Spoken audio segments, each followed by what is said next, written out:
In this lesson, we'll learn about detail, which is your noise reduction and sharpening. So I've opened up this image. It's the Photoshop 3 file because it's a good example of a photo with digital noise in it. You can see the settings of the camera here. If you shot in RAW and depending on your camera, you should be able to see all this metadata. It was shot at 32,000 ISO, which is really high. So if I zoom in here, you can see that this photo has a lot of digital noise, all these little speckles that basically make this photo not so clean looking. If you're zoomed in and you want to move around the photo, clicking and dragging won't let you do that. That will just zoom you in or out. Press the space bar and you see this little hand tool pop up. And now you can click and drag and move around so you can get to the proper spot of your photo. Okay, so click this little tab over here for detail with the two triangles. Skip sharpening for now and we'll move to noise reduction. If you slide this luminance slider up, what happens is it starts to get rid of some of that noise. As it does that though, as you increase this, you can tell that everything gets a little bit softer. And that's what's happening. It's kind of blending everything together. And so it will become a little less sharp.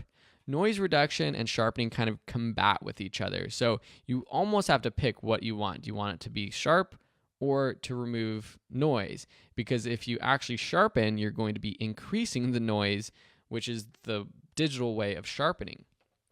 But anyways, with noise reduction, it's a good idea to play around with this and see if there's a balance you like. Down below luminance, you have luminance detail and luminance contrast. So if you drag this to the left or to the right, it will try to increase the detail of your image, or it will say, okay, we'll give up some of the detail and decrease the noise more. So if I want my eyes to be a little sharper, I'll probably drag this to the right.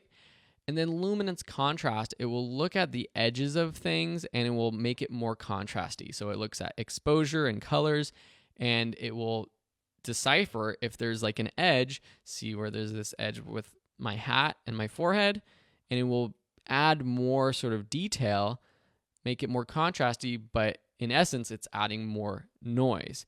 So dragging this to the left, actually dragging both of these to the left will have the least amount of noise possible. And then dragging the overall luminance slider is sort of your master adjustment.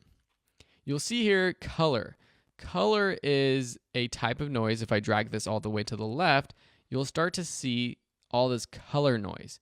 Now, almost every photo automatically will have some color noise, but your camera, the way that it processes it, or the raw sort of standard adjustments, it already adds some color noise reduction. So if you want to get rid of more or you see more, you can continue to drag this to the right.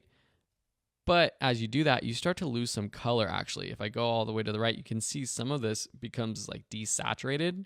So you got to be careful with this. I usually just leave this at the standard 25.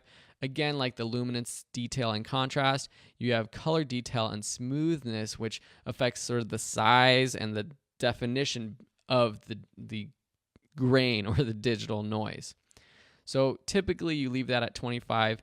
If for some reason it's not on, know that if you have all these colors, sliding this up will get rid of it. So that's with noise reduction, but say we want to make an image sharper. So this image, when I'm zoomed out, it looks kind of washed out and I might want a little bit more detail. I can zoom to fit in this window by clicking this drop down over here and choose fit in view. So it fills this whole window. With raw images, Photoshop will automatically add some sharpening to it. And that is totally natural, and you want it to add some sharpening because even in your photo, when you're shooting in RAW, it's going to actually be a little sharp and you'll need to add some sharpening. If you want to add more sharpening though, just drag the slider to the right. And now we're zoomed out so far, it's really hard to see. So I'm going to go ahead and zoom back in. And if I drag this to the left, all the way to the right, you can see that it starts to become sharper, but what's happening? It's adding back digital noise. And that's what I'm saying is that you have to kind of be careful about reducing noise and sharpening because they kind of combat each other. But say you don't have any noise to reduce. Say you have a nice, brightly lit, sunny day shot, but it's not as sharp as you want. You can increase the sharpening and add a little bit of grain, but you can live with it. Radius and detail are similar to these detail and contrast in the sense that radius will increase the size of the digital noise that is being added, and detail will try to look at the edges of things and make it finer or thicker, basically, so that the edges of things are more contrasty. If I zoom in here all the way, you can really see what detail is doing. It's adding a lot more sort of grain and making things more contrasty. With radius, if I drag to the left, it makes the grain smaller, to the right, bigger. With masking, it tries to blend these things together, tries to make things that are supposed to be more detailed, the things and colors that are kind of blending together, it loses that noise as much as possible.